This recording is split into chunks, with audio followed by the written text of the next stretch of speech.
Sudeyv müəllim, tez-tez cəmaət arasında məmurların xaricdə müalicə alması ilə bağlı haqlı irad səslənir. Deyirlər ki, məmurlar səhiyyəmizi tərifləyir, amma özləri gedib xaricdə müalicə alır.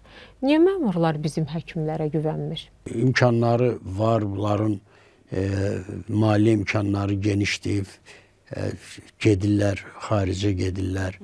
Mən misal üçün özüm həkim olaraq baxıram, mən özüm ya mənim qohumlarım heç vaxt xaricə getmək düşüncəsində heç vaxt olmamışıq. Azərbaycanda hər bir sahədə çox gözəl mütəxəssislər var. Elə həkimlər özlərini reklam edirlər ki, baxırsan, bala ona görürsən ki, mətəl qalsana, bala o işləri bilmirlər heç bilmirlər. Bəziləri biraz utanmaz götürüb elə operasiyanı eləyir ki, heç ömründə eləməyib. Və fəsad yaranır. 8-ci gündə operasiyadan sonra 4 ildir 45 yaşında qadın onun ginekoloji operasiyadan sonra sidiyib 2 ayağın arasından tökülür yaş. Necə yaşayar bu qadın?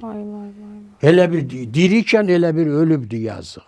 Mən onu operasiya eləmişim, indi o sağalır. Məndən qabaq onu 2 dəfə başqa həkimlər operasiya eləyibdi. Niyə? Onu özəldə eləyib o operasiyanı. Orada kontrol var. Kim onu kontrol eləyir? Özəl xəstəxananın rəhbəri maraqlıdır ki, onun pul gəlsin. Vətəndaşlar ağıllı yanaşın. Hər kəsə gedib müraciət eləmək qorxuludur. Gərək işinizi yaxşı biləsiniz.